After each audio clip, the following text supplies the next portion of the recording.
तो आज की ये जो हमारी क्लास है, ये क्लास MPPSC की है और मैं आप लोगों से समाजशास्त्र में लगभग बातचीत कर रहा हूँ प्रश्नों पर। आज ये प्रश्नों की अंतिम सीरीज़ है। लगभग 200 से ज़्यादा प्रश्न मैं आज आप लोगों को कवर करा दूँगा। और प्रश्न नंबर हमारे सामने 50 है।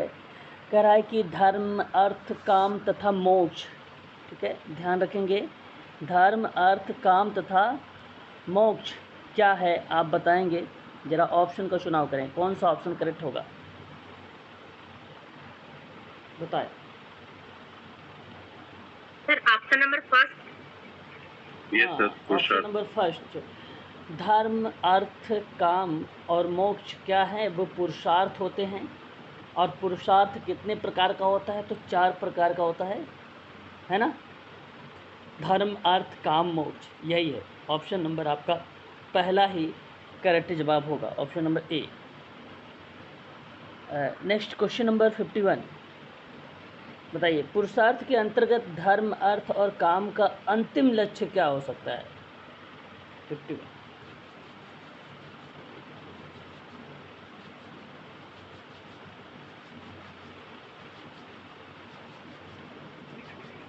बी हो जा, बी सर होगा मोक्ष प्राप्त करना।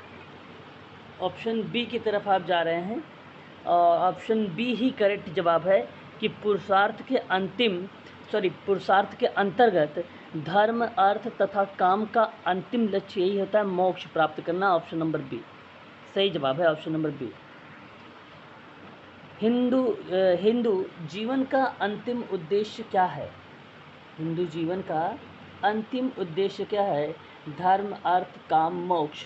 हिंदू धर्म या हिंदू सर मोक्ष होना चाहिए, सर मोक्ष होना चाहिए। हिंदू जीवन का हिंदू जीवन का अंतिम उद्देश्य मोक्ष होना चाहिए और मोक्ष ही सही जवाब है। ऑप्शन आपका डी, ऑप्शन डी ही करेक्ट जवाब है। उसके बाद क्वेश्चन नंबर 53, वर्ल्ड का अर्थ क्या होता है। वर्ल्ड का अर्थ क्या होता है। वर्ल्ड का अर्थ क्या होता है। Sir option D. Option D की तरफ जा रहे हैं। Okay, question number 153, option number D ही करेक्ट जवाब है। चुनाव का रंग वृत्ति के अनुरूप, है ना, यही आपका करेक्ट जवाब होगा। और आपने ऑप्शन नंबर जो डी का चुनाव किया है यही सही है। वर्ल्ड शब्द का शाब्दिक अर्थ रंग से होता है और वर्ल्ड का अर्थ चरित्र, स्वभाव और गुण भी हो गया है, तो उनको भी कहीं ना कहीं लगाया जाता है। और वर्ल्ड के बारे में यहाँ जो अर्थ बता रहा है वो चुनाव का भी, रंग का भी, चुनाव करने का भी और व्यवसाय के अनुरूप भी।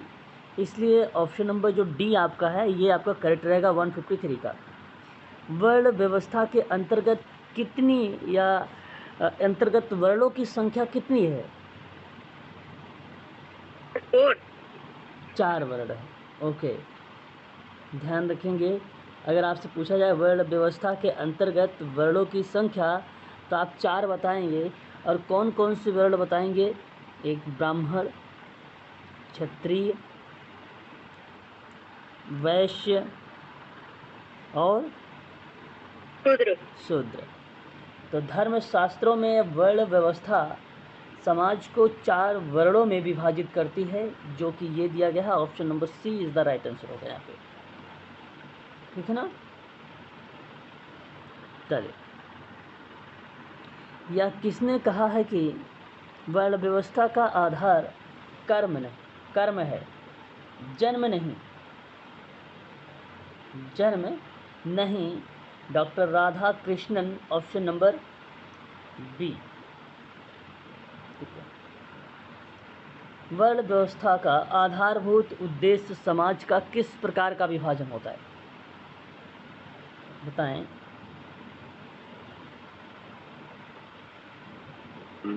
सर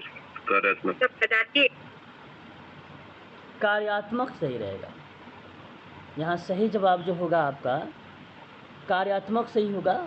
और ध्यान से सुन लीजिए, वास्तव में वर्ण व्यवस्था का आधारभूत जो उद्देश्य है वो समाज का कालात्मक विभाजन करना है और यह भी स्पष्ट करता है कि प्राचीन समय में सामाजिक व्यवस्था व संगठन को बनाए रखने के लिए यह आवश्यक था कि समाज में कार्यों का एक सुनियोजित विभाजन किया जाए ताकि व्यक्ति या समूह एक दूसरे के कार्यों में अनावश्यक रूप से हस्तक्षेप न कर सके। तो वास्तव में वर्ण व्यवस्था का आधारभूत उद्देश्य जो है वो आपका कार्यात्मक ही है। ऑप्शन नंबर पहला ही सही रहेगा। यहाँ निम्नलिखित में से कौन सा वर्ण है आपको बताना है। निम्नलिखित में से कौन सा वर्ण है ब्राह्मण, है ना। ब्राह्मण सही जवाब होगा। निम्नलिखित में से कौन सा वर्ण नहीं है आपको बताना है। सर यादव। यादव। उसके बाद किस वेद में सर्वप्रथम वर्णों की उत्पत्ति का उल्लेख किया गया है।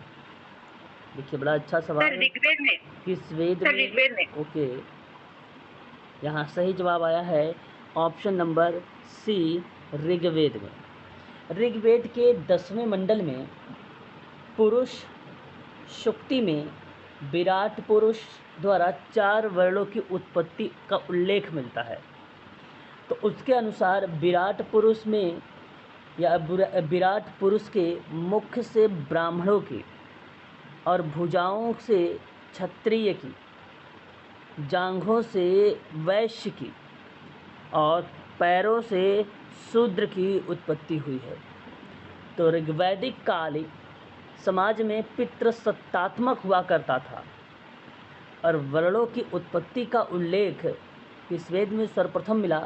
तो ऑप्शन नंबर सी आपका करेक्ट रहेगा, ऋग्वेद। और इसी के 10वें मंडल में जो 4 आपको बता रहा हूँ मैं वर्ण के बारे में, उनके बारे में बताएगा कि उत्पत्ति कैसे हुई उनकी। ठीक है। क्वेश्चन नंबर 60, निम्नलिखित में से कौन सा कौन सा कारण, निम्नलिखित में से कौन सा कारण जजमानी व्यवस्था के विघटन के लिए उत्तरदायी है। बड़ा अच्छा सवाल है, बताइएगा। द आएगा उपरोक्त सभी। दा, यानी दा का मतलब ऑप्शन नंबर डी। बिल्कुल, यहाँ सही जवाब होगा ऑप्शन नंबर डी और ये आपका करेक्ट जवाब रहेगा। देखो एक बात ध्यान रखना, संशोधन और विघटन के कारण में आप ध्यान रखेंगे, संशोधन और विघटन के कारण में, यहाँ पे विघटन लिखा हुआ है, संशोधन नहीं लिखा हुआ है। आधुनिकीकरण में, कौन से आधुनिकीकरण में जजमानी व्यवस्था चरमरा गई है। जजमानी व्यवस्था चरमराने का मतलब ये हुआ कि अब समाप्त हो गई है। इस बात को आप लोग ध्यान रखिएगा। तो कौन सा कारण जजमानी व्यवस्था के विघटन के लिए उत्तरदायी था। बेसिकली यहाँ पे प्रजातांत्रिक विकेंद्रीकरण, जमींदारी और बढ़ती हुई जनसंख्या भी, इसलिए option number D is the right answer होगा। निम्नलिखित में से कौन सी विशेषता वर्ण व्यवस्था के महत्व को स्पष्ट करती है। ये 4 ऑप्शन आपके सामने हैं।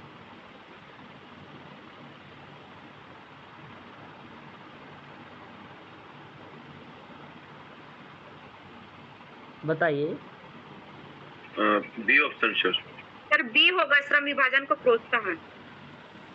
अच्छा, ऑप्शन बी आप दे रहे हैं, श्रम विभाजन का प्रोत्साहन, और यही आपका करेक्ट जवाब है। ऑप्शन नंबर आपका बी करेक्ट है। अब ध्यान से सुनिएगा, इसकी कौन कौन सी विशेषता होती है। देखिए, वर्ण से संबंधित आपके सिलेबस नंबर 2 में दिया गया है, इसलिए इसका टॉपिक भी हो चुका है, तो इसको आप ध्यान रखेंगे। पहली जो इसकी विशेषता है, गुण कर्म पर आधारित विभाजन। दूसरी व्यवस्था इसकी प्रेरणा है। तीसरी विशेषता की बात करूँ तो अनुलोम विवाह की अनुमति देता है। और अनुलोम विवाह क्या होता है, वर्ण व्यवस्था में अनुलोम विवाह की अनुमति देती है और अनुलोम विवाह के अंतर्गत उच्च वर्ण के पुरुष का निम्न वर्ण की कन्या से विवाह करना अनुलोम विवाह कहलाता है। और यह मान्यता के अनुसार ब्राह्मण क्षत्रिय वर्ण के पुरुष का विवाह वैश्य वर्ण की कन्या से संभव था, इसलिए वहाँ रिप्रेजेंट होता है अनुलोम विवाह। श्रम विभाजन की तटस्थीय प्रणाली भी एक प्रकार की विशेषता है। व्यवसाय को पूर्व निर्धारित करना भी एक प्रकार की विशेषता है। शक्ति और अधिकारों का वितरित करना भी वर्ण व्यवस्था का ही एक विशेषता है। आध्यात्मिकता पर बल देता है ये वर्ण व्यवस्था। ठीक है, ये बात आपको ध्यान रखनी होगी। क्वेश्चन नंबर 162, निम्नलिखित में से कौन वर्ण व्यवस्था का, अच्छा ये प्रश्न दोबारा से रिपीट हुआ है। क्वेश्चन नंबर 63, निम्नलिखित में से कौन सा श्रम व्यवस्था से संबंधित नहीं है? सर ये डी आएगा, आचार्य रजनीश आश्रम।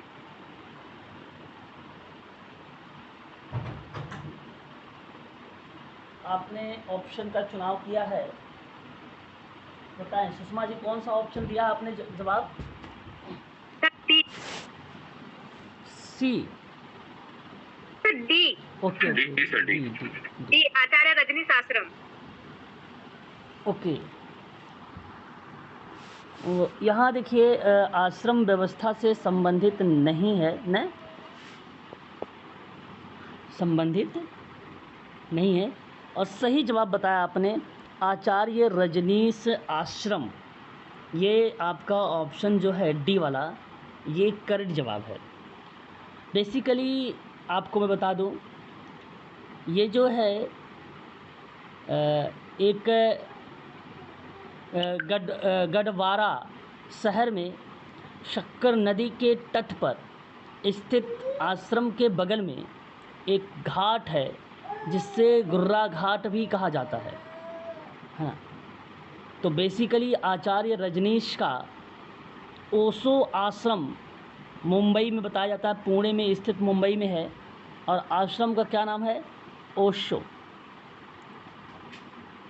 ये आप ध्यान रखेंगे। बात करेंगे क्वेश्चन नंबर 164, शास्त्रकारों के अनुसार कितने वर्ष की आयु पूरी होने के बाद व्यक्ति को वानप्रस्थ आश्रम में प्रवेश करना चाहिए? अब ये सवाल आश्रम से रिलेटेड है, आश्रम व्यवस्था से रिलेटेड है, तो आप मुझे ज़रा एक बार बताएं ऑप्शन कौन सा सही जाएगा? फर्स्ट होना चाहिए, आई डोंट नो, मुझे इतना कंफर्म तो नहीं है, पर मैं एक, चलो मैं एक बार, ए होना चाहिए सर, मेरा ए है 25, यही ना? अगर ए आप चुनाव कर रहे हैं तो 25 जी। चलिए कोई नहीं। अब एक बार ना इसको आप सभी लोग समझिएगा अच्छे से। मैं यहाँ पे कई बातें आएंगी, आपको वो स्पष्ट करूँगा। देखिए, आर्य जो है आश्रम व्यवस्था एक प्रशिक्षण स्थल माना जाता है ना, आश्रम व्यवस्था, जिसमें व्यक्ति 4 आश्रम जीवन के सभी कर्तव्य और दायित्व को सीखते और निभाते हैं, है ना, और अपने पुरुषार्थ को प्राप्त करते हैं। और आपको पता है 4 आश्रम, एक ब्रह्मचर्य आश्रम, दूसरा गृहस्थ आश्रम, तीसरा वनप्रस्थ आश्रम, चौथा संन्यास आश्रम। अब जो ब्रह्मचर्य है अर्थात विद्या अध्ययन और पवित्रता से जीवन व्यतीत करने का स्तर माना जाता है ब्रह्मचर्य को। एक गृहस्थ है अर्थात विवाह करके तथा उससे संबंधित समस्त कर्तव्यों को पूरा करने का स्तर होता है ये। और एक आपका वानप्रस्थ आश्रम है, अर्थात घर त्याग कर वन में जाकर तपस्या व ध्यान द्वारा सांसारिक इच्छाओं और बंधनों से मुक्त होने का प्रयत्न करने का ये स्तर है। और एक होता है संन्यास, ये समस्त सांसारिक बंधनों और मोह को पूर्णतः त्याग देने का स्तर होता है संन्यास स्तर। अब इन्हीं 4 आश्रमों के प्रकारों में हिंदू शास्त्रों के अनुसार कुछ वर्ष बताए गए हैं। ये भी बहुत इम्पोर्टेंट है, ये भी आपको ध्यान रखना है। इसमें अगर मैं बात करूं तो वो पहला है ब्रह्मचर्य। हिंदू शास्त्र ने मनुष्य का संपूर्ण जीवन 100 वर्ष माना है। जन्म से 25 वर्ष का जीवन, जन्म से 25 वर्ष का जीवन ब्रह्मचर्य आश्रम हेतु सुरक्षित होता है। ध्यान से सुनिएगा। और जो गृहस्थ आश्रम होता है, गृहस्थ आश्रम, इसका कार्यकाल 25 वर्ष यानी 25 से 50 वर्ष तक की आयु मानी जाती है। ये गृहस्थ आश्रम बताता है। और वानप्रस्थ आश्रम, जहाँ पे सभी भौतिक सुखों को भोगकर अपने कर्तव्यों और उत्तरदायित्व से मुक्त होकर मनुष्य वानप्रस्थ आश्रम में प्रविष्ट होता है। सामान्यतः 50 वर्ष की आयु में वानप्रस्थ आश्रम का प्रवेश माना जाता है और 75 वर्ष की आयु तक यह आश्रम चलता है। तो इसलिए इसका सही जवाब ऑप्शन नंबर बी करेक्ट माना जाएगा। और एक संन्यास आश्रम होता है, ये बात आप भलीभांति तरीके से जानते हैं कि मोक्ष की प्राप्ति ही संन्यास आश्रम का उद्देश्य है। और राधा कृष्णन ने लिखा भी है कि विश्व के समस्त वर्ण और समूह को समदृष्टि से देखते हैं और संपूर्ण मानवता का कल्याण करते हैं, यही उसका उद्देश्य होता है। ठीक है, तो यहाँ ऑप्शन नंबर आपका 50। हाँ जी, बताइए सर। सर, भिक्षा जिसमें मांगते हैं सर, वो संन्यास आश्रम में या वानप्रस्थ है? नहीं, आप संन्यास आश्रम में। अंतिम है ना ये, मोक्ष, मानवता का कल्याण करेंगे, संपूर्ण मानवता का। भिक्षा तो इसी सर वानप्रस्थ में यज्ञ वगैरह करवाते हैं।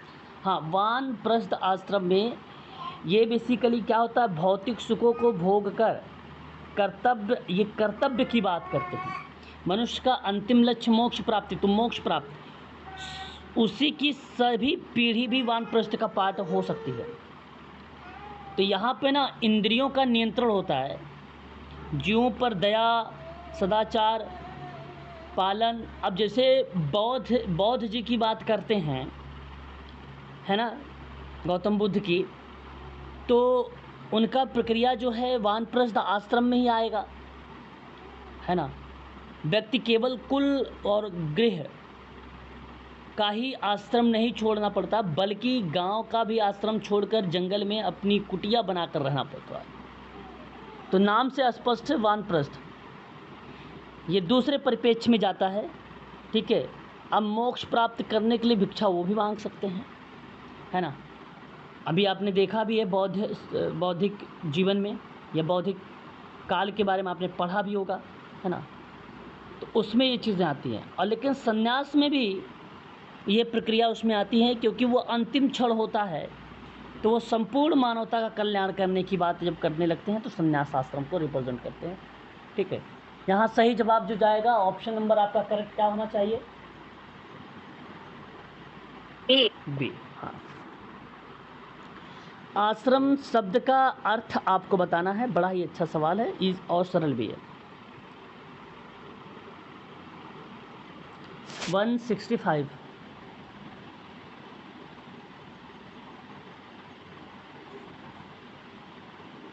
सर इसका डी आएगा। ओके 165 का ऑप्शन आप डी की तरफ जा रहे हैं 165 और ऑप्शन नंबर डी कहना उचित रहेगा क्या, आप बताएं ज़रा।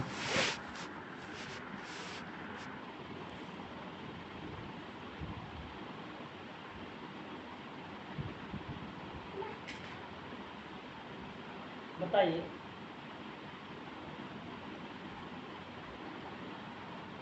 ऑप्शन नंबर डी, यहाँ बेसिकली अगर पहला ऑप्शन देखिए अर्थ पूछा, केवल अर्थ गया है। एक ऐसा स्थान जहाँ प्रयत्न या परिश्रम किया जाता है वो होता है आश्रम, शब्द का अर्थ। ठीक है, सर ऑप्शन सेकंड पहला ऑप्शन का देखिए लेकिन सर जी बताएं। लेकिन सर सेकंड में भी तो दिया है कि प्रयत्न या परिश्रम से निमित्त की जाने वाली क्रिया भी होती है ये। और फिर सर आश्रम में जब हम लोगों ने मतलब ऐसा तो टीवी वगैरह में देखा है, तो सर आश्रम में तो वही ठहरा जाता है ना। देखिए मैं आपको एक बार बता दूं, आश्रम अर्थात आश्रम जीवन की वह स्थिति है, समझिएगा, जिसमें कर्तव्य पालन के लिए संपूर्ण परिश्रम किया जाए। किसके लिए? कर्तव्य पालन के लिए। लेकिन अगर ऑप्शन बी की बात करें, इस प्रकार के प्रयत्न और परिश्रम को नियमित यानी ऑपरेंट की बात कर रहा है, की जाने वाली क्रिया, ऑपरेंट सहायता की बोल रहा है, सहायता किए जाने वाली प्रक्रिया। लेकिन अगर मैं प्रयत्न और परिश्रम की नियमितता की बात कर रहा हूँ तो वहाँ कर्तव्य पालन ज़रूरी था, क्योंकि शब्द आश्रम है। बात को समझने का प्रयास करिए। आश्रम का अर्थ अवस्था विशेष होता है, विश्राम का स्थान, ऋषि मुनियों के रहने का पवित्र स्थान आदि से संबोधित होता है, जो कि ठहरने का स्थान, विश्राम का स्थल किस परिप्रेक्ष्य में, तो ऋषि मुनियों को रहने और पवित्र स्थान आदि जो बताया जाता है वो इसी के अंतर्गत बताता है। हमें केवल ये बताना है कि आश्रम शब्द का शाब्दिक अर्थ क्या होता है, और आश्रम शब्द का श्रम से बना है, जिसका अर्थ होता है मेहनत करना। आश्रम का अर्थ है श्रम करते करते ठहरने का आश्रम, ठहरने का स्थान भी कह सकते हैं। और आश्रमों का अर्थ में वे स्थान जहाँ जीवन यात्रा करते हुए मनुष्य कुछ समय व्यतीत करता है। तो प्रत्येक आश्रम जीवन में एक व्यवस्था है, जिससे कुछ काल प्रशिक्षण भी प्राप्त करने के लिए, और प्रत्येक व्यक्ति आगामी व्यवस्था के लिए अपने को तैयार करता है ना। तो ये आपको समझना है कि ये अर्थ, शाब्दिक अर्थ कौन सा दे रहा है। ऑप्शन सी इंडिकेट नहीं कर रहा है। हाँ भाई, ठहरने का स्थान होता है, विश्राम करने का स्थल भी होता है, लेकिन अगर मैं आपसे कहूँ किस परिप्रेक्ष्य में आश्रम को, है ना, वो ज़रूरी है। नैमिकता सहायता वाली परिप्रेक्ष्य में नहीं है ये, है ना, इसलिए ऑप्शन ए भी नहीं करेक्ट है। लेकिन ये ऑप्शन सी और ऑप्शन डी दोनों का मिक्स पार्ट बनाया गया है, जो कि ऑप्शन नंबर ए में है। और ये सही है कि एक ऐसा स्थान जहाँ प्रयत्न या परिश्रम किया जाता है, वो एक शाब्दिक अर्थ होता है आश्रम का, और ये करेक्ट भी है। यही ऑप्शन भी करेक्ट माना गया है, ऑप्शन यही सही है, ए वाला। ठीक है। भारत में आश्रम व्यवस्था किस काल से प्रारंभ हुई थी? बड़ा अच्छा सवाल। भारत में, है ना, बी सर। ओके। हाँ सर, वैदिक काल में। देखिए, आश्रम की शुरुआत बेसिकली सतयुग में, रामायण काल में देखने को मिली है। ये बात आपको पता भी होगा, क्योंकि भगवान राम और उनके भाई को आश्रम में ही शिक्षा प्राप्त हुई थी। इससे ये प्रतीत होता है कि आश्रम की शुरुआत सतयुग से हुई है ना। परंतु यहाँ भारत में आश्रम व्यवस्था किस काल से प्रारंभ हुई, तो उस हिसाब से देखा जाए तो उपनिषद आपका यहाँ पे करेक्ट जवाब होगा। ठीक है, करेक्ट जवाब होगा। और भारतीय संस्कृति में जो 4 आश्रम की व्यवस्था की बात की गई है हिंदू सामाजिक संगठन में, है ना, उसके लिए वो वैदिक माना जाता है हिंदू में। अगर हिंदू सामाजिक संगठन के आधार पर पूछा जाएगा भारतीय संस्कृति में कि आश्रम की व्यवस्था की उत्पत्ति कहाँ देखने को मिली है, तो वैदिक काल लगाइएगा। यहाँ इस प्रश्न के आधार पे ऑप्शन नंबर जो जाएगा वह आपका सी करेक्ट रहेगा, उपनिषद। 4 आश्रम हैं, याद रखेंगे आप सभी लोग। व्यक्ति के जीवन का 100 वर्ष माना जाता है और ये जो व्यक्ति की आयु के अनुसार होता है। पहले 25 वर्ष जो होगा ब्रह्मचर्य, अगले 25 वर्ष गृहस्थ, अगला 25 वर्ष वानप्रस्थ, अगला 25 वर्ष संन्यास, है ना। तो आप इसको ज़रूर ध्यान में रखेंगे सभी लोग, ठीक है। उसकी उत्पत्ति कैसे हुई आश्रम की? श्रम शब्द से उत्पत्ति हुई है, यह बात आप जानते हैं। आश्रम व्यवस्था की उत्पत्ति भी वैदिक काल से। बेसिकली अगर हम बात करें तो हमें हिंदू समाज के अनुसार अगर बात करते हैं तो स्मृति काल और मौर्य काल में आश्रम व्यवस्था का अधिक मान्यता थी। तो हिंदू समाज में वहाँ पर माना जाता है इसकी नींव, समस्याओं का समाधान, ठीक है। चलिए, तो ऑप्शन नंबर सही सी। आश्रम व्यवस्था में क्या, आश्रम व्यवस्था का क्या उद्देश्य है?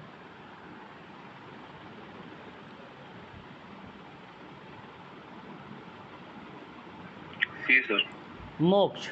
सही जवाब ऑप्शन नंबर सी, मोक्ष करेक्ट है। अब ये भी आपने सुना वानप्रस्थ आश्रम की अवधि 50 से 75 कर दें? D sir. ठीक है, सही जवाब। आश्रम व्यवस्था में एक व्यक्ति के जीवन को कितने खंडों में विभाजित किया जा सकता है? 4 में। 4। चलिए, बहुत बढ़िया, कई बार बता चुका हूँ मैं। वह व्यवस्था जिसके द्वारा विभिन्न आयु के व्यक्तियों को समाज में भिन्न भिन्न दायित्व सौंपे गए हैं। आश्रम व्यवस्था फर्स्ट। आश्रम व्यवस्था बिल्कुल सही, फर्स्ट सही है। गर्भाधान किस प्रकार का संस्कार है? Question number 171। प्रागु जन्म संस्कार में आएगा। ओके, प्राग्यो जन्म संस्कार में आएगा और ये सही जवाब भी है आपका। गर्भाधान संस्कार स्त्री और पुरुष के शारीरिक मिलन को ही कहा जाता है और प्राकृतिक दोषों से बचने के लिए यह संस्कार किया जाता है, जिससे गर्भ सुरक्षित रहता है और इससे माता पिता को अच्छी और सुयोग्य संतान प्राप्त होती है। और गर्भाधान किस प्रकार का संस्कार होगा? वो प्राग्यो जन्म संस्कार होता है। ऑप्शन नंबर आपका करेक्ट जो माना जाएगा वह ऑप्शन नंबर ए करेक्ट रहेगा। पुंसवन किस प्रकार का संस्कार है, ये आपको बताना है।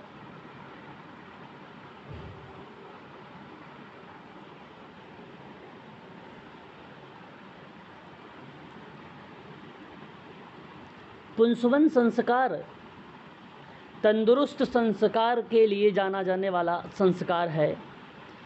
ये बेसिकली स्त्रियों के गर्भधारण करने के 3 माह बाद किया जाता है।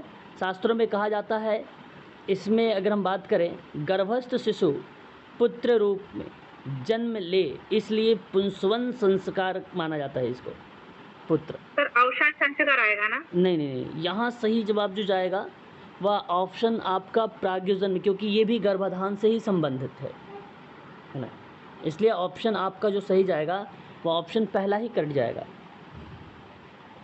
अवसान संस्कार का मतलब, यहाँ अगर मैं आपसे बात करूँ ये किस चीज़ को रिप्रेजेंट करता है, तो बेसिकली संसार के बारे में बात करता है, सूचक शब्द के बारे में जिक्र करता है, बीमारी वगैरह के बारे में जिक्र करता है, ठीक है। इस संस्कार में आदर्श और सदाचार, विनाशकारी प्रवृत्ति, यह सभी प्रक्रिया अवसान संस्कार में देखने को मिलता है। ठीक है। इसमें अगर मैं आपसे बात करूं, अशांत हृदय, दिग्भ्रमक व्यायाम, प्राकृतिक आपदा, ये सभी अवसान संस्कार के ही पार्ट हैं। ठीक है। किसी का हनन करना, राष्ट्र विखंडनकरण की शक्ति उत्पन्न करना, देशद्रोही, ये आपका रिप्रेजेंट करता है अवसान। परंतु यहाँ सही जवाब होगा +1 का ऑप्शन नंबर ए। संतानोन्नयन किस प्रकार का संस्कार होता है? अब ये भी आपका प्राग जन्म संस्कार, हाँ इसी से होगा बिल्कुल। जात कर्म किस प्रकार का संस्कार होता है? सर ये भी प्रागजन्म संस्कार ही नहीं, आएगा। ये जात कर्म लिखा हुआ है, ये आपका बाल्यावस्था संस्कार रिप्रेजेंट होगा, जो कि ऑप्शन नंबर आपका बी दिया गया है। बालक के जन्म पर जात कर्म संस्कार किया जाता है। जन्म पर जो भी कर्म संपन्न किए जाते हैं उसे जात कर्म कहते हैं। इसमें बच्चे को स्नान कराना, मधु या घी चटाना, स्तनपान कराना, है ना, इन सभी को कर्म में शामिल किया गया है। किस कर्म में? जात कर्म में। मानता है कि इस संस्कार में बालक मेधावी और बलशाली माना जाता है, इसलिए ऑप्शन नंबर आपका बी करेक्ट होगा। जात कर्म इसी से रिप्रेजेंट है। ठीक है। नामकरण संस्कार किस प्रकार का संस्कार में आएगा? नामकरण, ये भी आएगा सर, बाल्यावस्था का संस्कार आता है। बिल्कुल सही जवाब यहाँ पर। ये भी निम्नलिखित में से कौन सा संस्कारों का प्रमुख उद्देश्य होता है?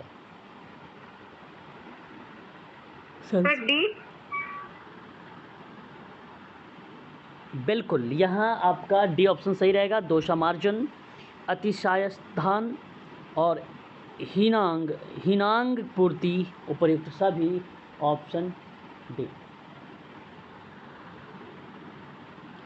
कर्ममेध किस प्रकार का संस्कार है? ये शैक्षणिक संस्कार आएगा।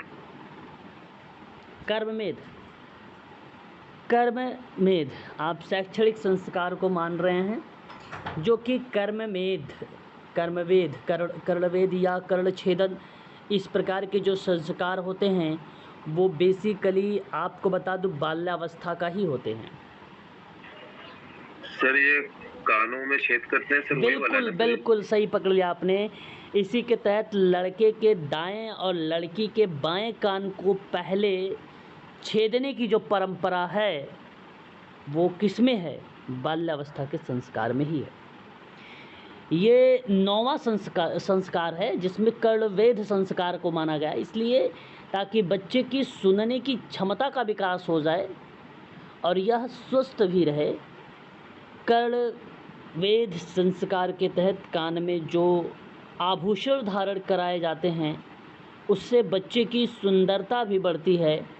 इसके तहत लड़के के दाएं और लड़की के बाएं कान को पहले छेदने की परंपरा बताई जाती है। तो कर्णवेध संस्कार इसी कहते हैं। ऑप्शन आपका ये जाएगा बी की तरफ। उपनयन किस प्रकार का संस्कार है? उपनयन किस प्रकार का संस्कार है? B sir.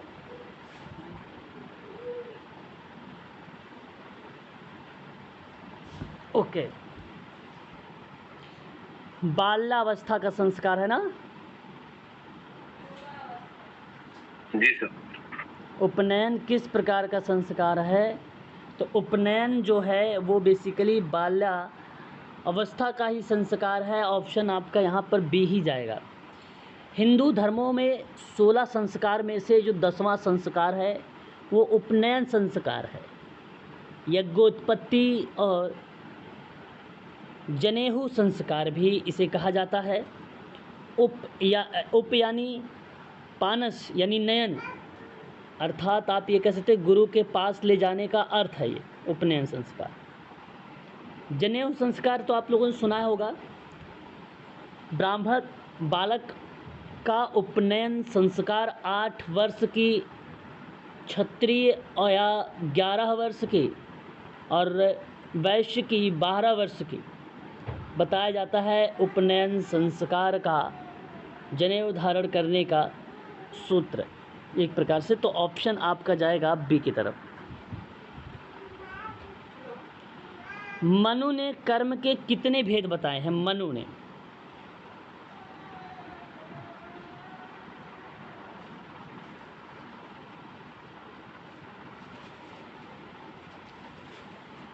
ने कर्म के कुल कितने भेद बताए हैं? 3। मनु ने कुल कर्म के कितने भेद बताए हैं? 3। वैसे तो बेसिकली अगर हम बात करते हैं, कई विद्वानों ने कई तरीके से कर्म के अलग अलग तरीके से इन्होंने बताए गए हैं भेद।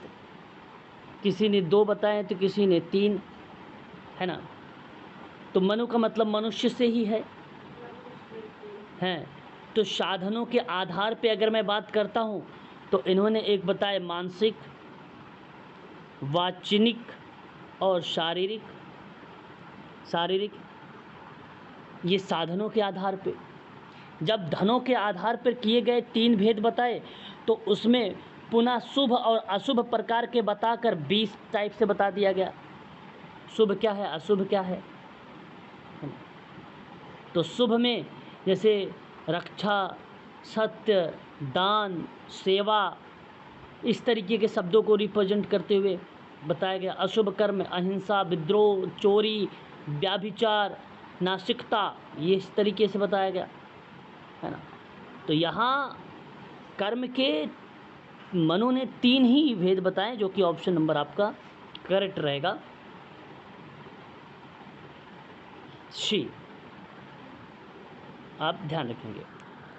अगला सवाल है, कर्मेण वाधिकारस्ते या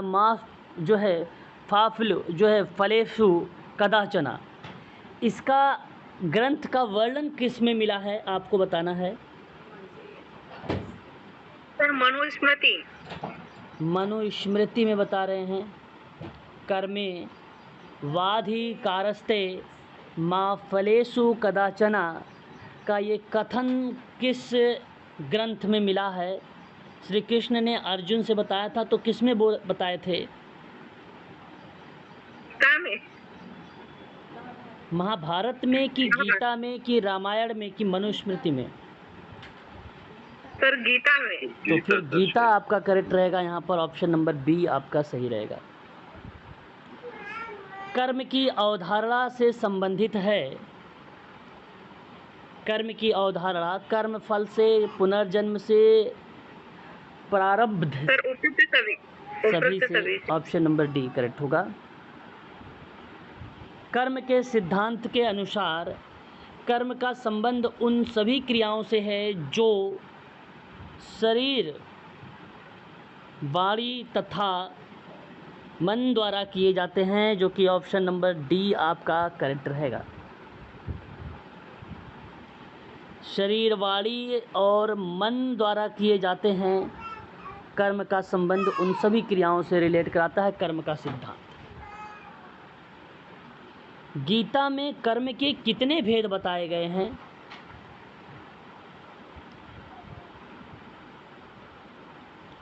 गीता में कर्म के 3 तरह के भेद बताए गए। एक क्रियमण, दूसरा सज्जित, तीसरा प्रारब्ध। 3 भेद बताए गए हैं। ऑप्शन सही जाएगा बी की तरफ, है ना। यह आपका सही होगा। वर्तमान में जो कर्म की बात होती है वो क्रियमण में के अंतर्गत आता है। ये चीज़ ज़रूर ध्यान रखिएगा। अगला सवाल हमारे सामने है कि निष्काम कर्म का विस्तृत वितरण किस धर्म ग्रंथ में मिलता है?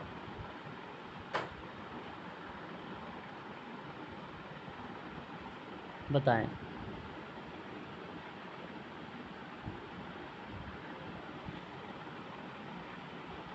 गीता, यहाँ मेरी आवाज़ स्पष्ट है? जी सर। ओके।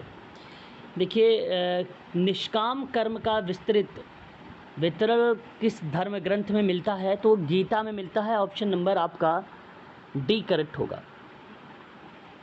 जाति की अंग्रेजी शब्द कास्ट की उत्पत्ति कास्टा शब्द से मानी जाती है, तो कास्टा किस भाषा का शब्द है?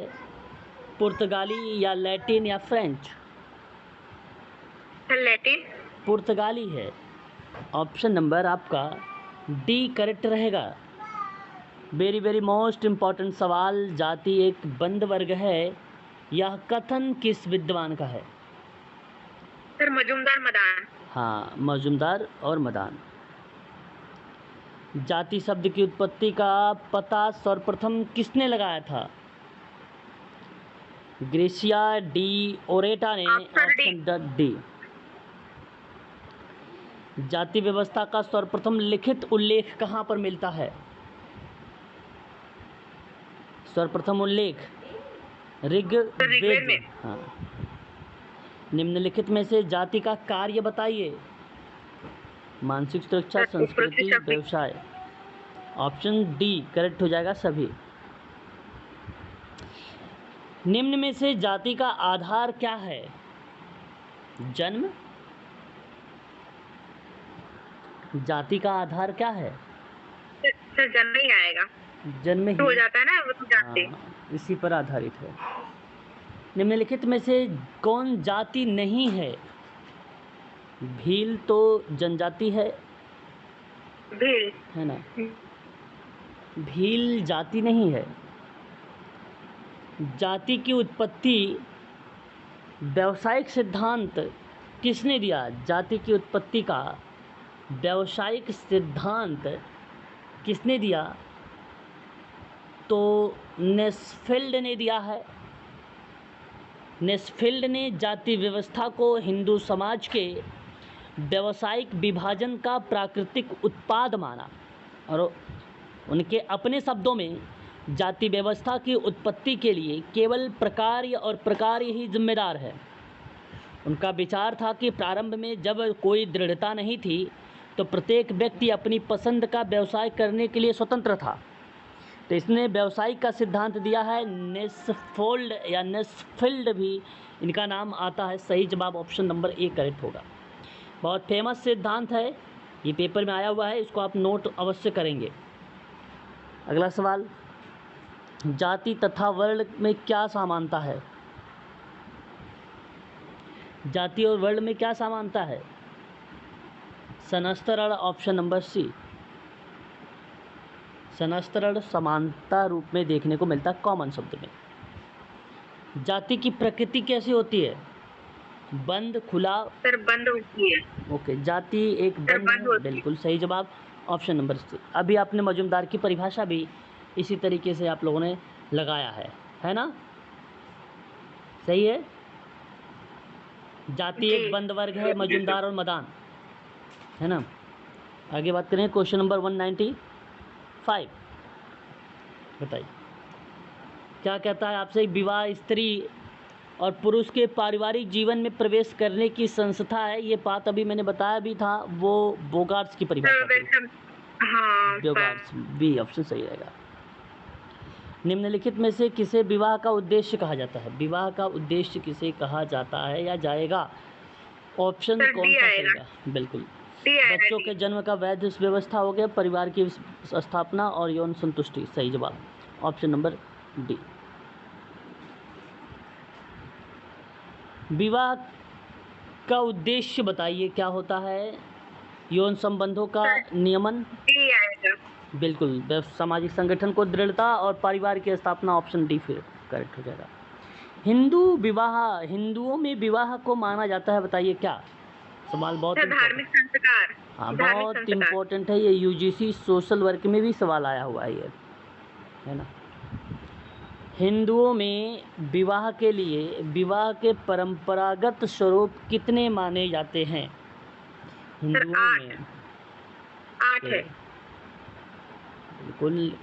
यहाँ आपको ध्यान रखना है कि शास्त्रों के अनुसार भी अगर हम बात करते हैं तो 8 प्रकार के होते हैं विवाह के प्रकार, जिसमें से ब्रह्म, देव, आर्य, प्रजापत, असुर, गंधर्व, राक्षस, पिशाच, ये सब नारद पुराण के अनुसार सबसे श्रेष्ठ प्रकार का विवाह ब्रह्म विवाह को माना जाता है। इसके बाद देव विवाह को, और फिर उसके बाद आर्य विवाह को भी बहुत उत्तम के रूप में रखा जाता है। तो यहाँ पर ऑप्शन नंबर बी करेक्ट रहेगा 8। 200 क्वेश्चन निम्नलिखित में से कौन सा हिंदू विवाह का उद्देश्य नहीं है?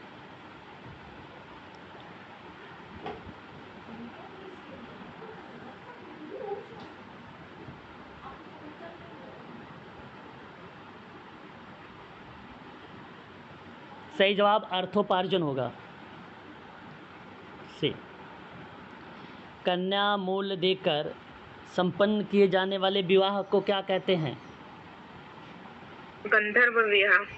कन्या मूल्य, असुर विवाह होता है वो, असुर विवाह। हिंदू विवाह एक धार्मिक संस्कार, ये बात तो सही है। ये बात कहा किसने है? Doctor K.M. कपाडिया। उच्च जाति की लड़की निम्न जाति का लड़का विवाह करता है तो कौन सा विवाह होता है? प्रतिलोम विवाह। प्रतिलोम। वह कौन सा विवाह है जिसमें स्त्री का अपहरण करके उससे विवाह किया जाता है? राक्षस विवाह। नहीं, असुर नहीं होगा। असुर तो अभी बताया, ये राक्षस विवाह होता है ना। असुर विवाह तो कन्या मूल्य देकर संपन्न किए जाते हैं।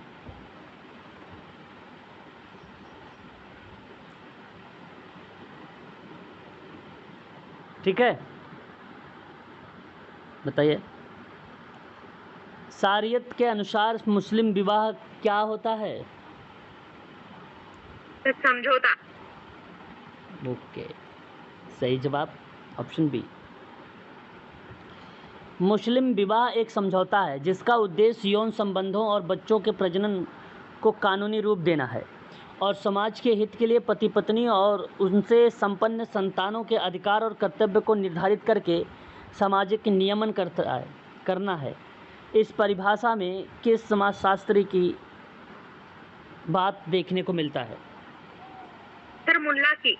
देयता नहीं, देह जहाँ पे जो है हेदया की, हेदया की ये परिभाषा, ये आप ध्यान रखेंगे। हेदया, ठीक है, ध्यान रखिएगा। ये परिभाषा पूछा जा सकता है इस तरीके का। मुस्लिम विवाह को उर्दू में क्या कहा? मुस्लिम विवाह को उर्दू में क्या कहा जाता है? सर निकाह। निकाह, ऑप्शन नंबर ए। मुस्लिम विवाह में बताइए क्या है?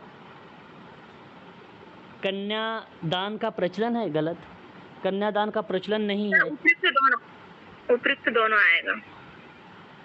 नहीं, उसमें कन्यादान कहाँ प्रचलन होता है? कन्यादान का मुस्लिम में ऑप्शन आपका बी जाएगा। कन्यादान का प्रचलन नहीं है, ये ऑप्शन सही जाएगा। मुस्लिम विवाह है ना ये, कभी सुना आपने? कन्यादान, ऑप्शन बी करेक्ट होगा। मुस्लिम विवाह में कन्यादान का प्रचलन नहीं है, ध्यान रखिएगा। मुस्लिम विवाह क्या है फिर? एक विशिष्ट समझौता है ना, बताइए।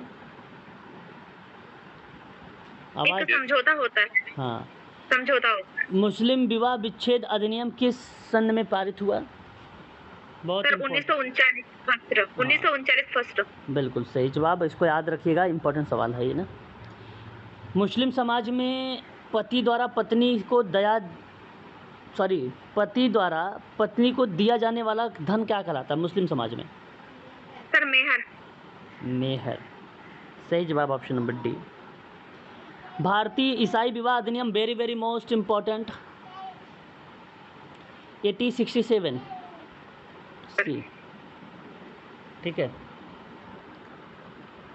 ईसाई विवाह क्या है? सामाजिक समझौता, धार्मिक संस्कार, आबा दोनों। सी ऑप्शन सही रहेगा। निम्न में से ईसाई विवाह का उद्देश्य नहीं है, समाज की निरंतरता नहीं है, बाकी सारा है ईसाई का। परिवार की स्थापना, पवित्र जीवन की विकास, जी क्या हुआ? मेरे बच्चा पढ़ रहा है साथ में। अच्छा चलिए ठीक है, पढ़ाइए उसे भी। समाज की निरंतरता। भारत में किस जनजाति में बहुपत्नी विवाह का प्रचलन है, बताइए। भारत में खासी में है सर, खासी। गोंड नहीं सर, सही है। भारत में अगर हम बात करें तो बात ये था कि बहुपत्नी कौन सी वो जनजाति है जो बहुपत्नी की बात करता है, यानी ये बात पता होगा कि लोग बहुपतित्व का अभ्यास, और नौसारी जनजाति एक है, उसमें भारत के मुख्य रूप से उत्तराखंड में पाया जाने वाला एक छोटा सा समुदाय है, उसमें देखने को मिलता है। और बहुपत्नी विवाह का प्रचलन, सर ये खासी में फिर बहुपत्नी विवाह होता होगा। बहुपत्नी होता है। बहुपत्नी जो जौनसारी जनजाति है वो बहुपतित्व क्या होता है उसमें। और बहुपत्नी जो है आपका, ये आपका गोंड वाले में पाया जाता है। ये आपका करेक्ट रहेगा। यहाँ पर सही जवाब आपका यही सही माना जाएगा। अच्छा, टोंडा अगर ऑप्शन में होता हाँ तो वो बहुपति वहाँ देखो सर, हाँ बहुपति होता है सर। टोडा, कोटा, नायर और एक उराव और एक संथाल। हाँ सर संथाल में बहुपति होता है, उराव में भी होता है जो मध्य भारत में पाई जाती है उराव। हाँ छोटा नागपुर के पठार में सर संथाल। ओके। तो ये बहुविवाह प्रथा जो है ये जिक्र करता है इसके संबंध में। एक आपका बहुविवाह प्रथा अगर हम बात करें तो एक मलाई जनजाति होती है, मसाई जनजाति होती है। एक मसाई जनजाति होती है, उसमें भी तो मतलब अलग अलग जो है जनजातियां हैं, कहीं कहीं पाया जाता है। परंतु यहाँ आपको ध्यान रखना था बहुपत्नी विवाह का प्रचलन, तो गोंड आपका सही रहेगा। अब अगर मान लो बहुपत्नी विवाह ये गोंड से है तो बहुपति खासी, संथाल, बुस्सा से आता है। यह ऑप्शन आपका फिर सही जाएगा। जनजातियों के जीवन साथी का चुनाव करने से संबंधित किस पद्धति का प्रचलन नहीं है? बड़ा अच्छा सवाल है। असुर में ऑप्शन ए। टोंडा जनजाति में बहुपत्नी विवाह प्रचलन है। यह कथन भी किस रूप से आप सत्य मानते हैं, असत्य मानते हैं? असत्य होगा ना, क्योंकि टोडा जनजाति में सर बहुपति विवाह पाया जाता है। बिल्कुल सही बात अभी बताया आपने। अभी मैंने जिक्र भी किया था कि टोंडा, और आपने भी बताया था संथाल। बहुत बढ़िया जवाब, बहुत अच्छा। यही आपको समझ के जवाब देना था। ऑप्शन नंबर सी करेक्ट है, ये असत्य है ना। Question number 118। जनजातियों में आज पुरुष प्रधान है, सामाजिक व्यवस्था का प्रभाव बढ़ने के लिए विवाह किस प्रकार की प्रथा का प्रचलन बढ़ा है? जवाब क्या होना चाहिए इस प्रश्न का? सही जवाब बताइए जरा एक बार।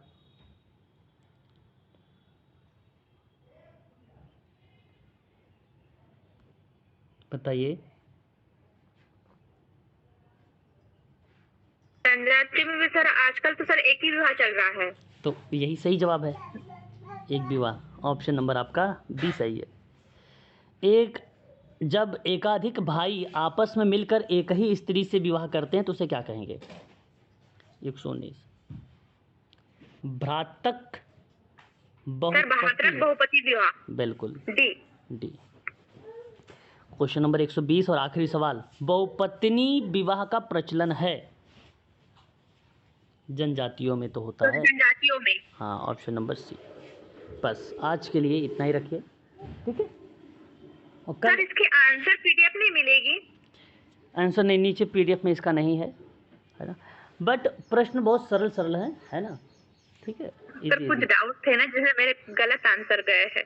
वीडियो तो है ना रिकॉर्डेड, अभी मैं आपको भेज देता हूँ, ठीक है, देख लीजिएगा एक बार स्किप कर करके, या स्पीड पोस्ट जो है स्पीड जो है थोड़ी सी तेज कर देना, ठीक है। जी सर। चलिए जी सर।